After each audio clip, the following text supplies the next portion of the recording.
Hello everyone, I'm Lam Kwan. Today is May the 16th, 2024. The topic today I would like to talk about is the Eastern culture have always believed in these three deities or three saints that you know that we believe to have bring good luck to everyone. The first one is the saint of blessing or prosperity. The second is the saint of wealth.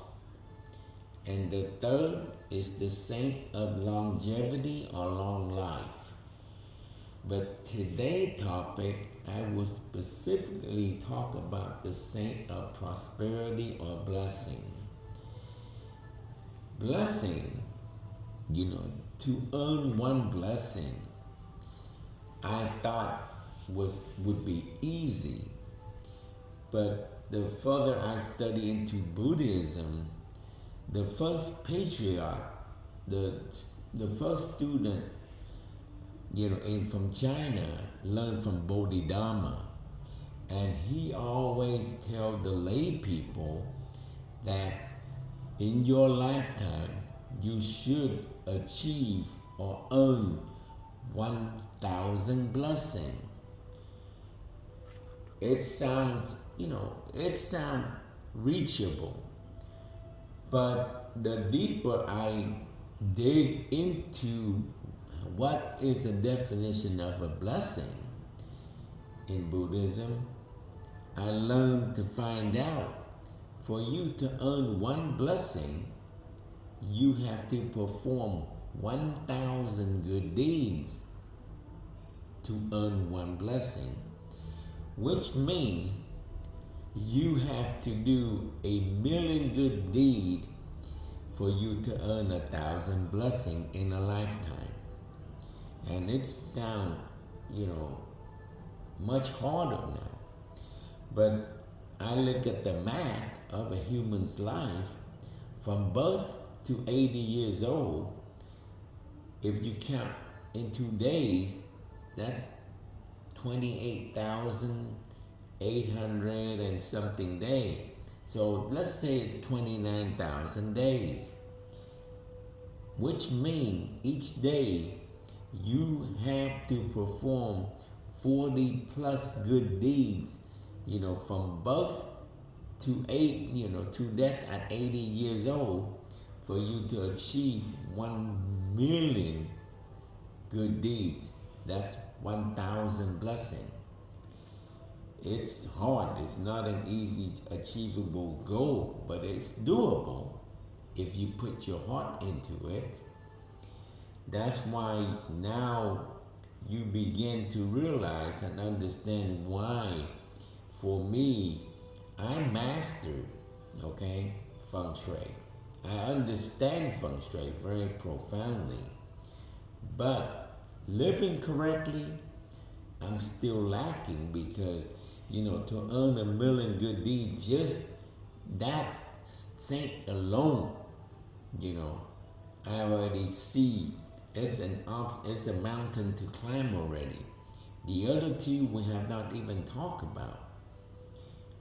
You see where I'm coming from now. That's why, it's hard, okay?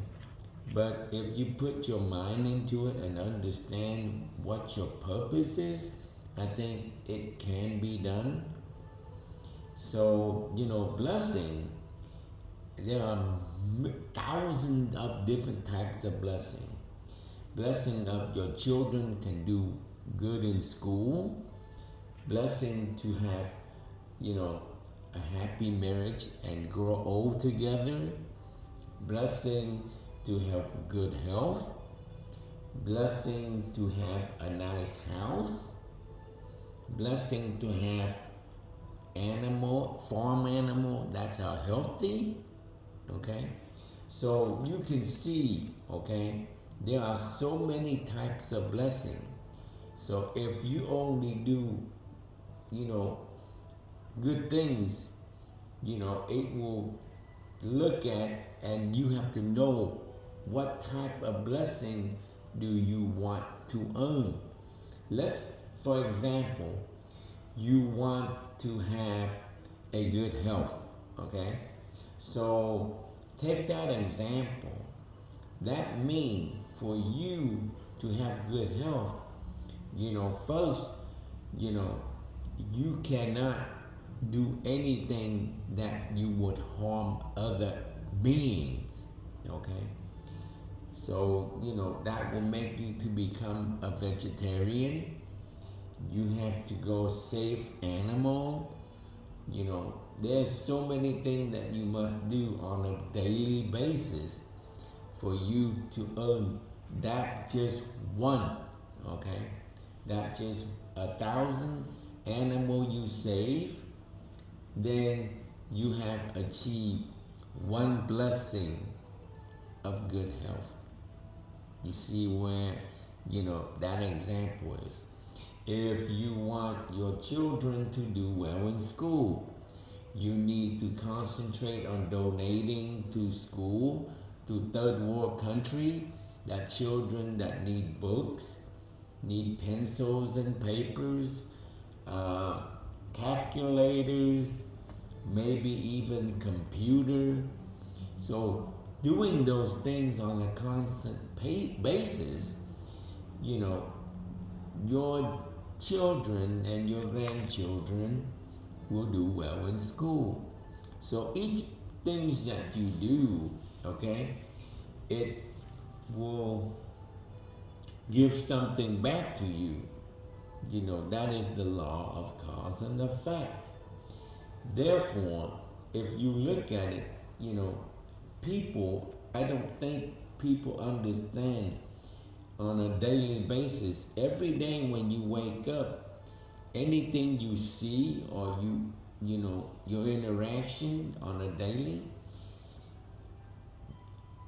whatever you meet, that is the effect what you ever have done, in the past. So every day, all you do is you see is cause and effect. Karma only comes in when there is an intention. If you, go on a jogging trail, for example, in the morning, you go jogging, you run in a jogging trail, and that is your routine. So that, the people you meet on that jogging trail, for example, if somebody stopped and, got into an argument with you, for example, okay, and obviously a normal human being would argue back. Most of that, is cause and effect, okay? When there is an intent, I'll give you an example about me. Let's say I put my shoe out in in the garage. And when in the morning when I leave, I go to the garage and get my shoe. And I accidentally didn't know there was a cockroach in my shoe. So without seeing it, I put my foot in and I accidentally killed the roach. Okay? Now, that right there is cause and effect. Okay? In probably previous life, the roach was a human and I was the roach, and that accident happened the same way. So it's repeating. That's cause and effect. It has nothing to do with karma. Now karma start to come in. There's two types of karma. There is either good karma or bad karma. Okay? Because I practice living correctly, I understand that the roach is a living being. And I accidentally killed it. So I picked the body up, I pray and I bury it, And whatever I do good that day, I dedicate the merit to the roach. Okay? That is good karma. But suppose I did not learn living correctly, then I would, put the roach on the floor and smash it and curse it out because you dirty my socks, and very rude to it, and laugh after I step on its body and leave. That is bad karma. Okay? So understand, karma only exists, okay, when there is an intention. So there's good karma and there's bad karma. So now you come and understand, in cause and effect, there is no karma in that. But in karma, there is cause and effect. So now you come to see, the difference between cause and effect and karma. So, like my parents, okay? My mom was 11, my father was 13 when they got married. They lived until they're in their 90s, okay? So they have 70 plus years of marriage, okay? That, I see that, relationship of growing old together, that is a type of blessing. Not everybody can achieve that. That, you see what I mean by blessing. Some people extremely have a lot of blessing on their marriage. They have extreme blessing on having good children. Okay? All that can be harnessed if you actually put the effort to practice. It doesn't come. Nothing comes given to you. You have to earn it. So the more you come to realize and practice, living correctly, it will help you to nurture and grow. Okay? And just think, each blessing is like a seed that you plant. And if you keep on watering it, one day it has to become a tree, then it will give you fruits. That's how I look at life. You have to be patient at what you do and always be persistent. Never give up, and believe that good things will come. Because most of us, what we live on is hope. Okay? Hope is the most essential key to everyone's achievement. If you don't have hope, what else can you do? So, for me and my wife, we are very fortunate. We work with each other every day. I'm just my wife's helper. She's in real estate and we live in Houston. And we take things very simple. We don't advertise like the way my master taught me. He said, if you're a good feng shui master, people come to find you. You don't have to advertise yourself. And if you do advertise, that means you are desperate or you are hungry. That was my teacher's teaching. So that's why I never advertise myself. And and the more I practice, the more I come to realize I'm no master, I'm only a student. So there's no need. So I always help my wife. She's in real estate. And some people in Houston that we help have, we help manage their property. And we come to see, the result, the people that doesn't practice living correctly, even though they have wealth and they have, many homes for lease, but every time when their tenant leaves, their house gets destroyed, okay? and they have to use a lot of money to get it repaired to find the next tenant.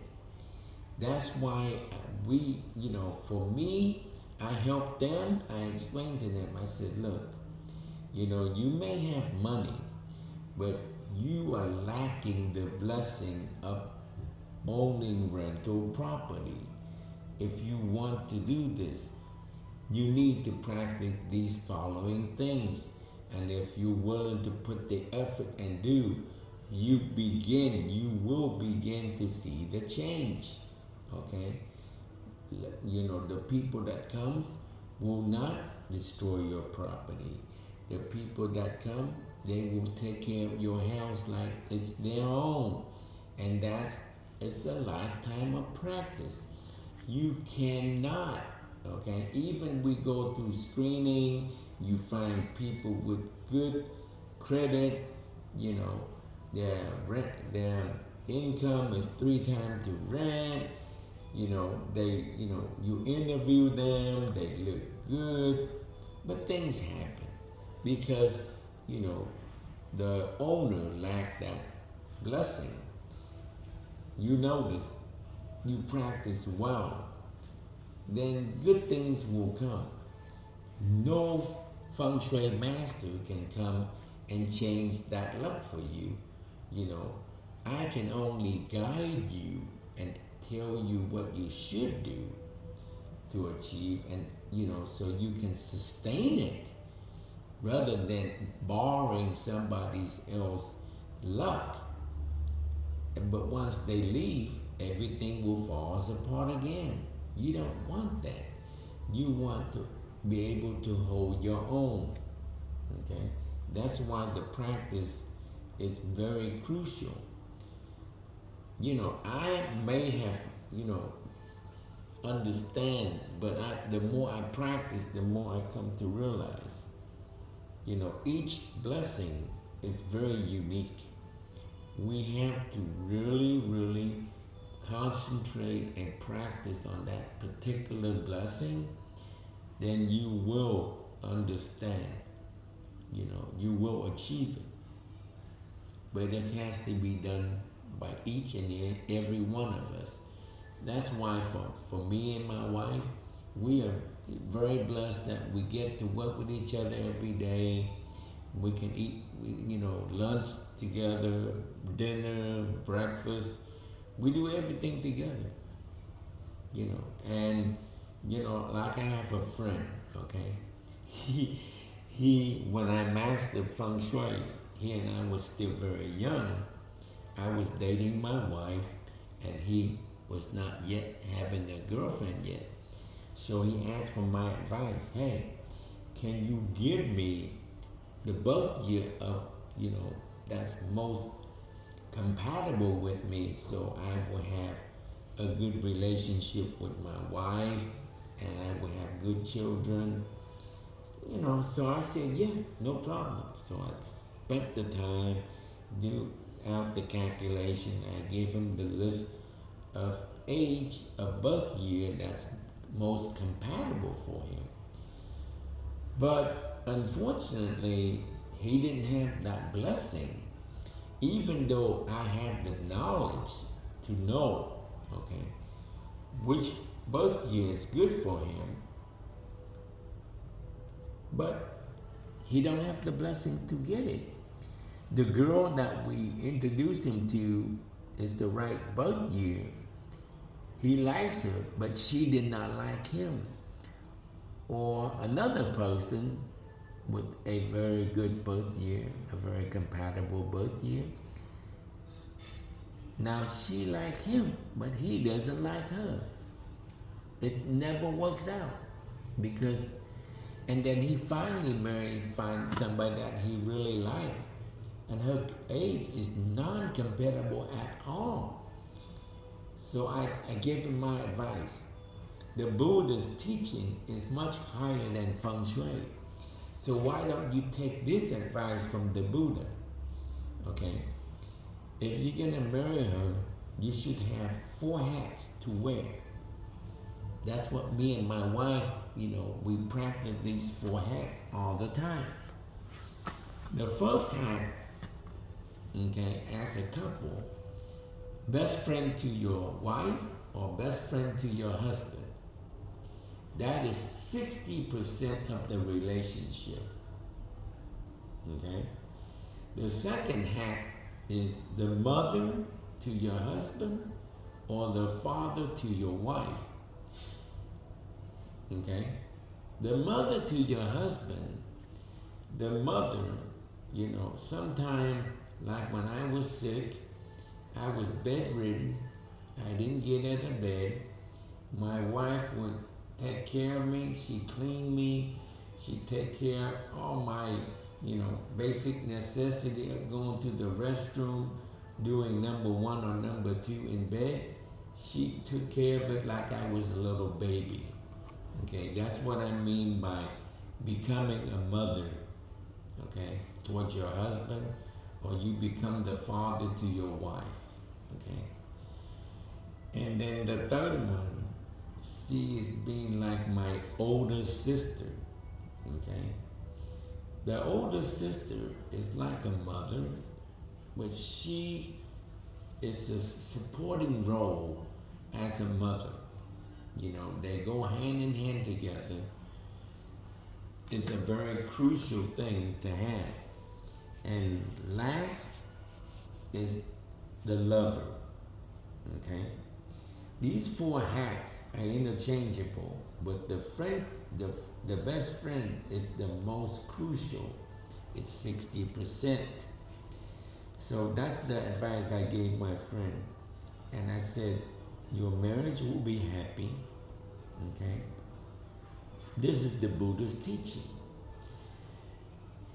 So I learned both and I practice it, I live it.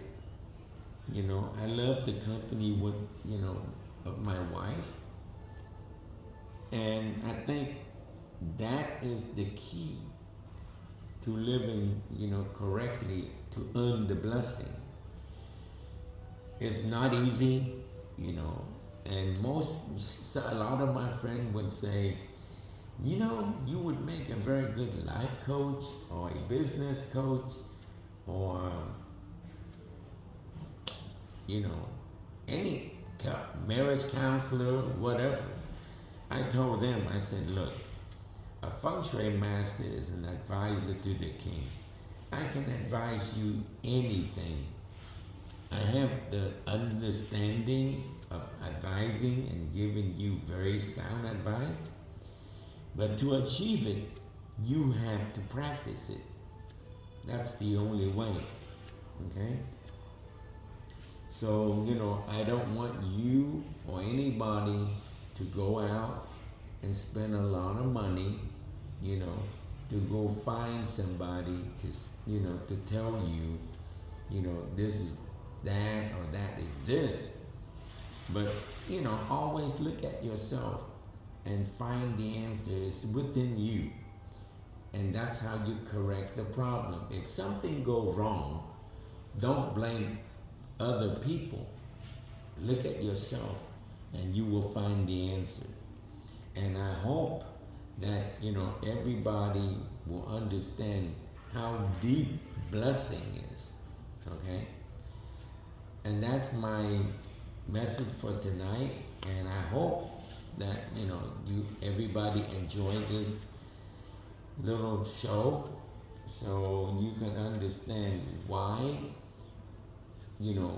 where you at your state of life, and you can change it.